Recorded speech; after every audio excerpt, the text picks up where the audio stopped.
आज के video session में हम चाल और वेग में अंतर समझने वाले हैं। बहुत सारे ऐसे बच्चे होते हैं जिनको चाल और वेग को लेकर के बहुत ज़्यादा कन्फ्यूजन होता है, तो आज समझने वाले। टीचर को लगता है कि बहुत आसान टॉपिक है, दैट्स वाई वो छोड़ देते हैं, स्किप कर देते हैं, लेकिन बच्चे को समझ में नहीं आता है। तो आज हम समझते हैं इस चीज़ को कि चाल और वेग रियल में इस दोनों में अंतर क्या होता है, क्या दोनों में डिफरेंस है, किस प्रकार से यह डिफरेंस है, ये भी समझने वाले। ठीक, सबसे पहला चीज़ अगर चाल की हम बात करें, चाल, तो इसको अंग्रेजी में कहा जाता है स्पीड। चाल को अंग्रेजी में कहते हैं स्पीड। और इसको कहा जाता है कि चाल होता क्या है, तो इकाई समय में किसी वस्तु के द्वारा तय की गई दूरी को कहा जाता है चाल। इकाई समय में तय की गई दूरी को क्या कहा जाता है, किसी भी वस्तु के द्वारा चाल कहा जाता है। और दूसरा जो आता है हमारा वेग, इसको कहा जाता है वेलोसिटी।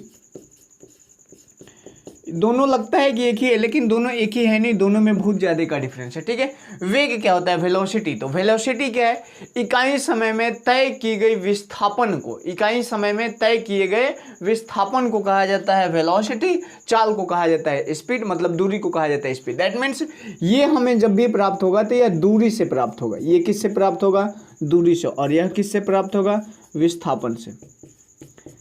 यह प्राप्त होगा विस्थापन से। अब यहाँ से एक बहुत अच्छा चीज़ आपको समझना है कि ये तो नॉर्मली आपने बता दिया, लेकिन एक्चुअल में किस प्रकार से डिफरेंट होता है इसको समझना है। जैसे मान लीजिए कि ये जो है कोई वस्तु है और यह वस्तु ऐसे चल रहा है, तो जब ये वस्तु चल रहा है इसका मतलब यह गति दूरी तय कर रहा है, दूरी तय कर रहा है तो इसका कुछ ना कुछ स्पीड होगा, तो ये स्पीड हो गया। लेकिन जब यह वस्तु बताया जाए कि यह वस्तु किस डायरेक्शन में चल रहा है, left direction, right direction, up direction, down direction, east west north south, तो जब वस्तु की चाल उसकी दिशा के साथ बताई जाए तो उस कंडीशन में इसको कहा जाएगा वेग। जैसे ये वस्तु चल रहा है तो ये नॉर्मली क्या हो गया, चाल हो गया। ठीक है, और ये वस्तु दाईं ओर चल रहा है तो ये, या फिर ये कह सकते हैं पूरब दिशा की ओर चल रहा है तो ये क्या हो गया, दिशा आ गया। दैट मीन्स यहाँ पे कह देंगे कि यह वस्तु का वेग हो गया। समझ में आया होगा आपको, चाल दूरी से प्राप्त होगा, वेग विस्थापन से प्राप्त होगा।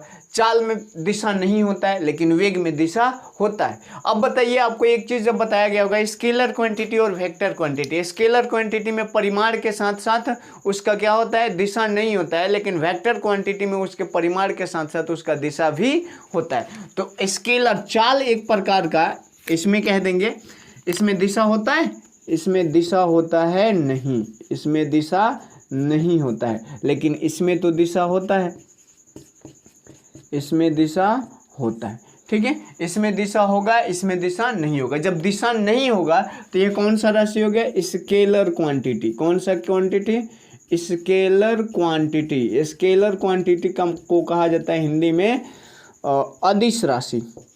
इसको क्या कहेंगे हम, अदिश राशि।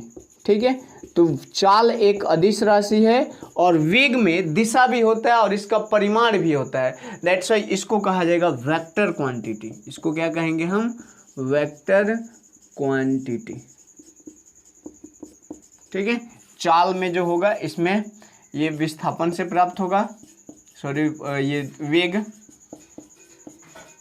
विस्थापन को अंग्रेजी में डिस्प्लेसमेंट कहा जाता है, और ये वेक्टर क्वांटिटी होगा। वेक्टर क्वांटिटी को कहा जाता है सदिश राशि, सदिश राशि।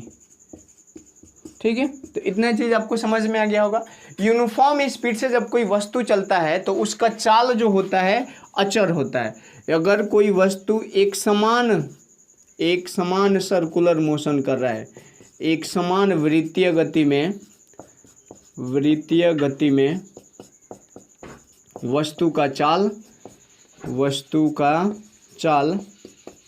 अचर रहता है, मतलब परिवर्तित नहीं होता है। लेकिन एक समान वृत्तीय गति में ये जो वेग होता है यह चर हो जाता है, ये परिवर्तित होते रहता है। तो इसको लिखेंगे एक समान वृत्तीय गति में वस्तु का वेग चर होता है, मतलब यह परिवर्तित होते रहता है, चर होता है। ठीक है, तो आई होप आप लोग समझ गए होंगे कि चाल और वेग में क्या अंतर है। एक बार रिकॉल कर देते हैं। चाल में कोई वस्तु जो होगा ऐसे नॉर्मली चलता रहेगा तो ये चाल हो गया, लेकिन ये दिशा भी बताने लगे कि यह पूरब दिशा की ओर चल रहे हैं तो इसका वेग हो गया। चाल एक प्रकार का अदिश राशि है क्योंकि इसमें दिशा नहीं होता है, जबकि वेग एक प्रकार का सदिश राशि है क्योंकि इसमें दिशा होता है। ये चाल जो है हमें दूरी से प्राप्त होता है। इकाई समय में तय की गई किसी वस्तु के द्वारा तय की गई दूरी को क्या कहा जाता है, चाल कहा जाता है। और इकाई समय में तय किए किसी वस्तु के द्वारा प्राप्त विस्थापन को क्या कहा जाता है, वेग कहा जाता है। एक समान वृत्तीय गति की अगर बात करें हम, तो एक समान वृत्तीय गति में वस्तु का चाल अचर रहता है, मतलब वो बदलते रहता है, बदलता नहीं है। लेकिन एक समान वृत्तीय गति में वस्तु का वेग चर हो जाता है, मतलब वह परिवर्तित हो जाता है। ठीक, तो मिलते हैं किसी और वीडियो में, तब तक के लिए bye bye, take care, that's all.